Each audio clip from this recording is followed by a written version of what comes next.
Hello guys, welcome to our channel Maths Concept Academy. मेरा नाम रवि। मैं आपके लिए मैथमेटिकल कंटेंट और साथ ही साथ केवीएस की अपडेट लेके आता हूँ। तो मेरे को आपके सामने आना पड़ा इस वीडियो को लेके, क्योंकि मैं बहुत सारी जो आपके मन में क्या कहते हैं कंफ्यूजन चल रही है, उन सभी कंफ्यूजन को इस वीडियो के थ्रू सॉल्यूशन देने की कोशिश करूँगा।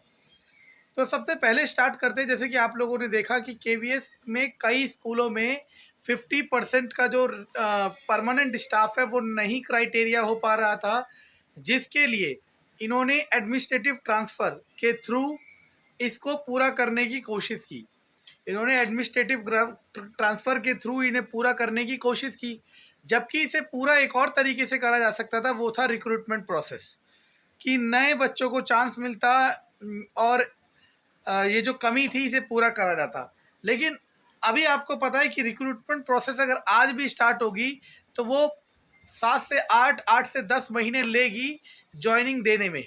समझ आ रहा है मैं क्या कह रहा हूँ? आपके 8 से 10 महीने लगेंगे ज्वाइनिंग लेटर आने में।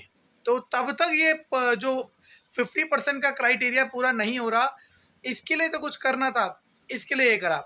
अब कई लोग ये कह रहे थे कि यार कि सर ये जो मीटिंग्स होती थी ऑर्गेनाइजेशन की दुनिया भर की, जो केवीएस में ग्रुप्स हैं, वो तो ये कह रहे थे कि एलडीसी एग्ज़ाम आएगा, तो ये पहले कैसे आ गया?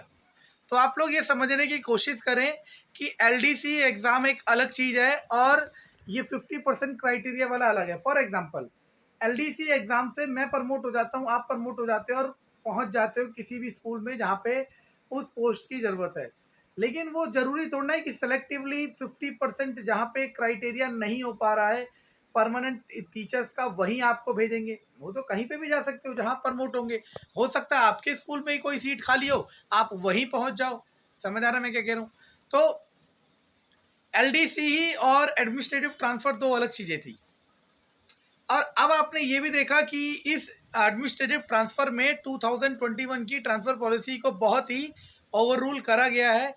तो इसलिए मैंने दिखाया लास्ट वीडियो में कि कई टीचर्स का रीजॉइनिंग उसी स्कूल में वापस हो रहा है जहां से उन्हें ट्रांसफ़र इसमें मिला था, क्योंकि वो ट्रांसफ़र गाइडलाइन के थ्रू उसी स्कूल में रहने के लिए एलिजिबल है। ये बात भी हो गई। अब बात आती है हमारी कि यार ये रिक्रूटमेंट, सर ये रिक्रूटमेंट आएगा कि नहीं आएगा, क्या पता ऐसे ही काम चल जाए। देखो, आप ये क्यों नहीं समझ रहे कि सिस्टम में, इस केवीएस सिस्टम में, संगठन में टीचर्स की इतनी शॉर्टेज है कि इन्होंने टीचर्स की इतनी शॉर्टेज हो रही है कई जगह कि इन्होंने अपने ही एम्प्लॉयज़ को नाराज कर दिया। आप इस बात को क्यों नहीं समझ रहे? टीचर्स की इतनी शॉर्टेज चल रही है कई जगह कि इन्होंने अपने एम्प्लॉयज़ को नाराज कर दिया और सिस्टम में एक अशांति आ चुकी है। सिस्टम में एक अशांति आ चुकी है। और ये सब किस लिए हुआ? सिर्फ और सिर्फ इसलिए कि कई जगह बहुत कम टीचर्स हैं। वहाँ पे टीचर्स की रिक्वायरमेंट बहुत बहुत बहुत अर्जेंट और बहुत नेसेसरी है। ठीक है ना? तो आप इस बात को नज़रअंदाज ना करें कि चाहे उन्होंने एडमिनिस्ट्रेटिव ट्रांसफ़र में कुछ टीचर यहाँ से वहाँ भेज दिए, लेकिन जो नंबर वैकेंसी का है और जिन नंबर्स का ट्रांसफ़र हुआ है उनमें बहुत ज़्यादा अंतर है। तो ये एक शॉर्ट टर्म के लिए रिलीफ दे सकता है ऑर्गेनाइजेशन को कि थोड़े समय के लिए इस चीज़ों से, जो एडमिनिस्ट्रेटिव ट्रांसफ़र से बैलेंस बन सकता है, लेकिन ये इतना भी अच्छा बैलेंस नहीं बन पाएगा कि ये 2-3 साल, 1 साल तक चल सके। तो आप लोग इसमें बेवजह बेफालतू का ना सोचें, बेवजह बेफालतू का ना सोचें। आपको मौका ज़रूर मिलेगा। और ये तो अभी फ़िलहाल नहीं बताया जा सकता। वैसे तो मेरा अंदाज़ा था कैलकुलेशन वाइज अक्टूबर, लेकिन अब देखो होता क्या है।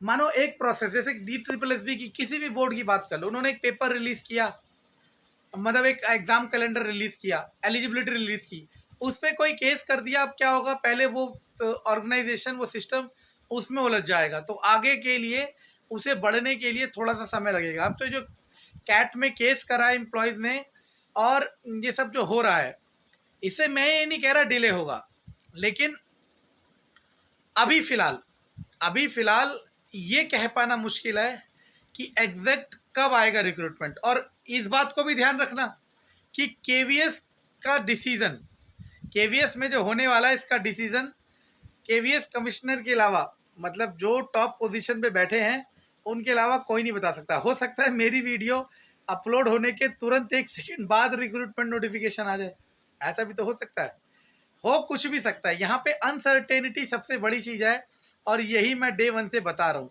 लेकिन मैं ये वीडियो क्यों बनाया, इसलिए कि आप लोग अपनी तैयारी में कमी बिल्कुल ना रखें, क्योंकि मौका तो आएगा, मौका तो आएगा। अब आप में से कहीं ये ना कहें कि सर हमारे बुढ़े होने के बाद तो नहीं आएगा। नहीं, इतना तो सब्र रखें कि आपके बुढ़े होने से पहले आएगा, ठीक है ना।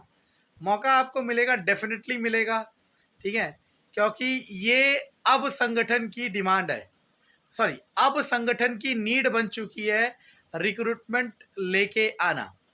हर तरह का प्रेशर उनके पास है, ठीक है ना। अब देखते हैं ऐसा कब होगा, लेकिन मैं बस ये वीडियो इसलिए बनाया कि जो एस्पायरेंट तैयारी कर रहे हैं और जिनका सपना सिर्फ और सिर्फ केवीएस में ज्वाइनिंग पाना है, जिनका सपना सिर्फ और सिर्फ केवीएस में ज्वाइनिंग पाना है, वो लोग अपनी तैयारी में ढील ना रखें।